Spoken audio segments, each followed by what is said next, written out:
ولكنها مرت عالي ما يمرش بها. وهذه خطيرة. الهدف الأول لفائدة المنتخب الأوكراني عن طريق اللاعب كريتسكيف. باراهارو من خلق المتاعب في الجهة اليسرى. باراهارو هو من أزعجنا في الجهة اليسرى. باراهارو هو من مر غريب. هذه جول. ركلة جزاء. نعم ركلة جزاء واعتقد فيها انذار ربما في هذا التوقيت. ممتاز. رحيمي جول.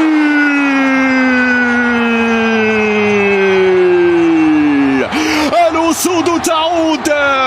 الأسود تزهر من جديد. صعب الكرة.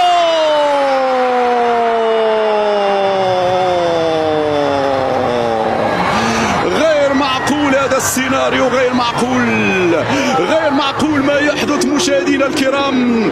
غير معقول.